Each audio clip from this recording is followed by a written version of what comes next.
Like all flooring, you do want to get that product in the home or in the business, wherever you're installing. Make sure the product gets in, gets acclimated, and you're ready to install.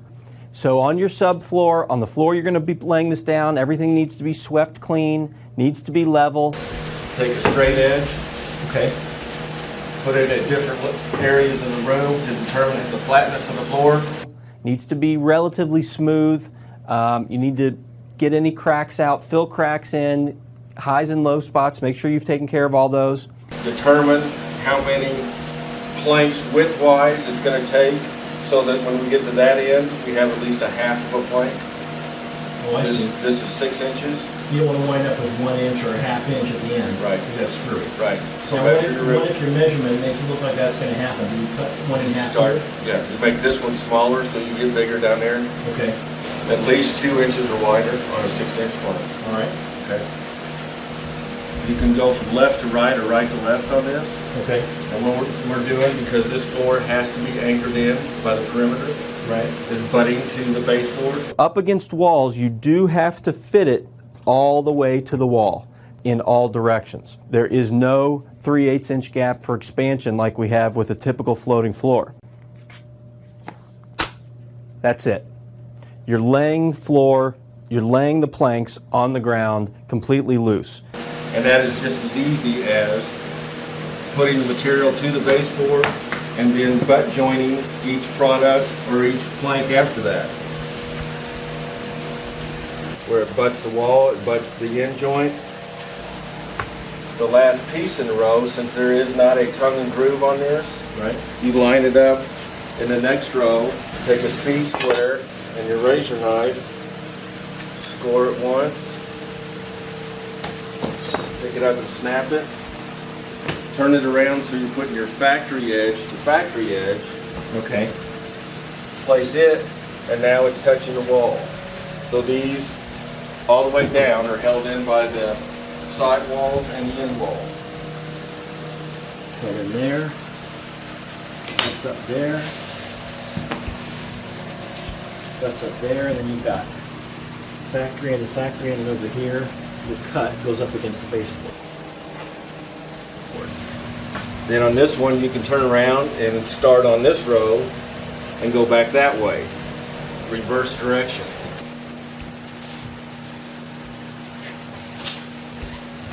You want to achieve a stagger between this end joint and this end joint of 6 inches or greater.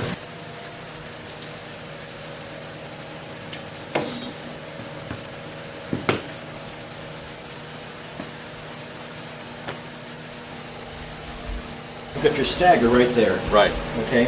I'm guessing you're not just going to lay another full plank down and have this little zigzag going all the way down the floor. Exactly. You want to create a random stagger. So in this case, I'm going to cut a board that's going to come in within 6 inches of this plank. Okay. That will offset a new stagger.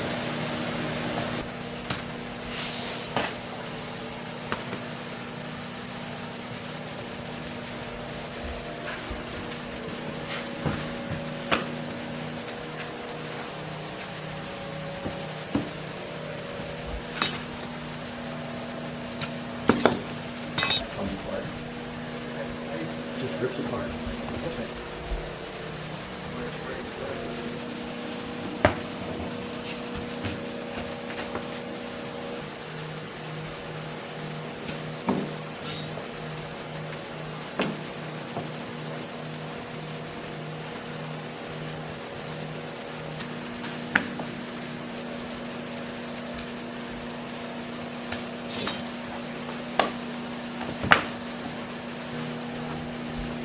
Now we just show that it goes from wall to wall and it's locked in where it can't move. As you can see, now that the floor is touching wall to wall, we're able to see that the seams do not open up as we walk across the floor. It's actually anchored in with the baseboards all the way around. No glue was used in this installation. The patterns on the boards, of course, like any other vinyl plank or laminate floor, there's only going to be 6 to 8 patterns in a series. If you don't like the way one of the pieces looks, it's so easy to take the board out, flip it the other way, look how easy this is to put together and put down. The beauty of this floor is when a piece becomes damaged to the point that a board needs to be replaced, it's easy to take a razor knife, lifting the material directly off the floor, take the board from any part of the room, the center of the room if necessary, completely out and replace it with a full plank.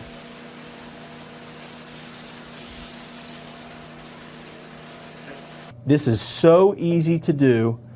It is a complete do-it-yourself job. You score it, you snap it, that's how you make the cuts, but it's incredibly thick, very easy to work with, very easy to install. When you're floating the floor and it snaps together, it can't touch the vertical surface. Can't touch the wall. Right. Or any vertical surface. So it's not being held in by the vertical surface. Right. This has to be held in by a vertical surface Right. or anchored with adhesive.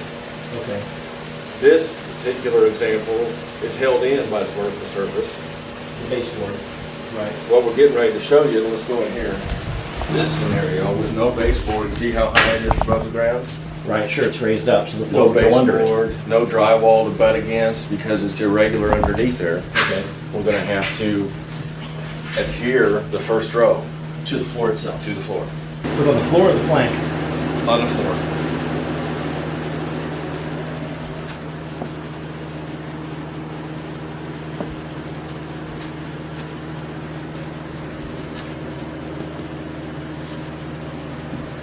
Now is that just flat or is that, Small notch, and it will say on the bucket what size notch to use. okay.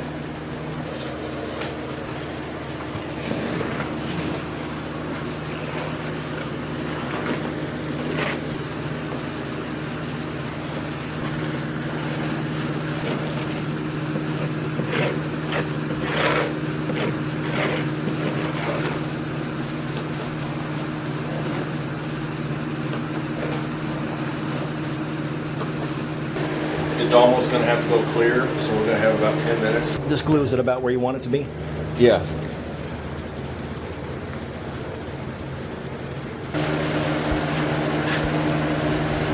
Now Sean, how have you determined exactly where you're laying the plank? Well, on this particular start,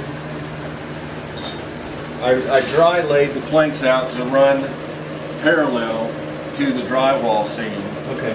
knowing that that would keep me straight to the other end of this wall. Okay. If necessary, on a long run, you probably want to set a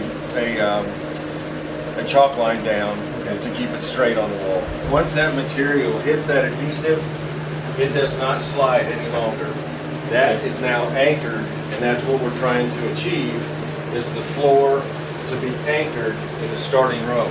Because it can't be anchored to the wall in this case. Exactly.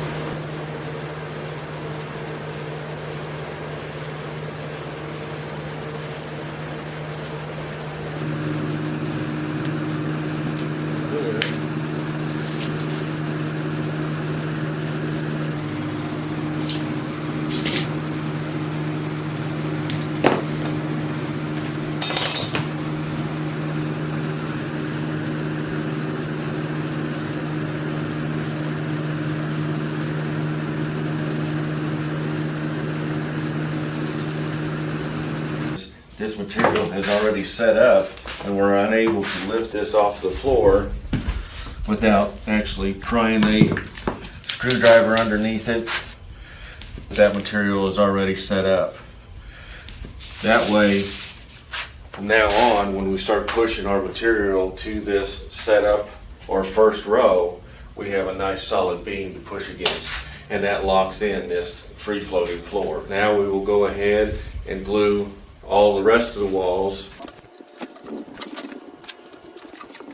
The manufacturer recommends, when adhering just the perimeter, to use a 4 to 6 inch band of adhesive.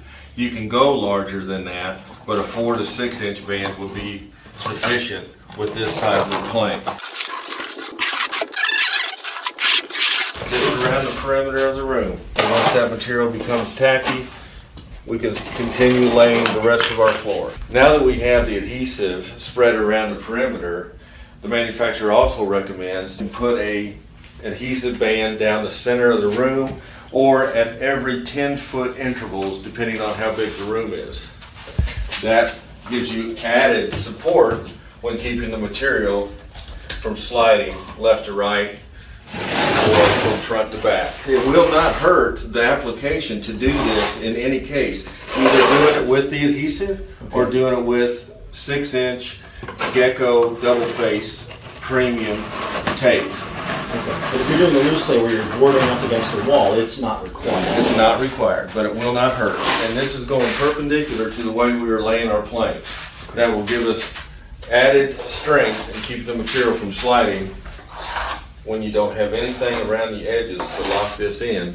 The adhesive's doing it around the edges and in the center. Now, for someone who has a much larger room, are they going to want to go ahead and lay the whole stripe, or should they do it in segments based on? I would do it in segments. As much as you can lay and you work up to it, then spread another band of adhesive, give it about 20 minutes to get tacky and continue laying. Now that our adhesive is set up to a level that it's going to be tacky and the tiles will, or the planks will actually stay in place when we lay them in, we can continue laying the planks in the room. Being that this product doesn't have any tongue and groove, the only thing holding this together is the adhesive band around the edge, and at every 10-foot interval, and if we had a real strong double-faced tape, we could do the same thing in this room also. You have a nice flat wall or baseboard to go up against, or you have glue around the perimeter of the room. That's essential, right? Yes, to keep the material from sliding and the seams and the gaps opening up. Right, and then what you can do, but you don't have to do, is the extra swath going across the middle of the room. Right. It's recommended, it's an option, but it's not essential in either case. That's right. Okay. It's an added benefit. In a bigger room, I would do it, and it does recommend on the box in larger rooms to go ahead and put a band down the center of a bigger size room. Okay. At 10-foot increments. Okay. Yep.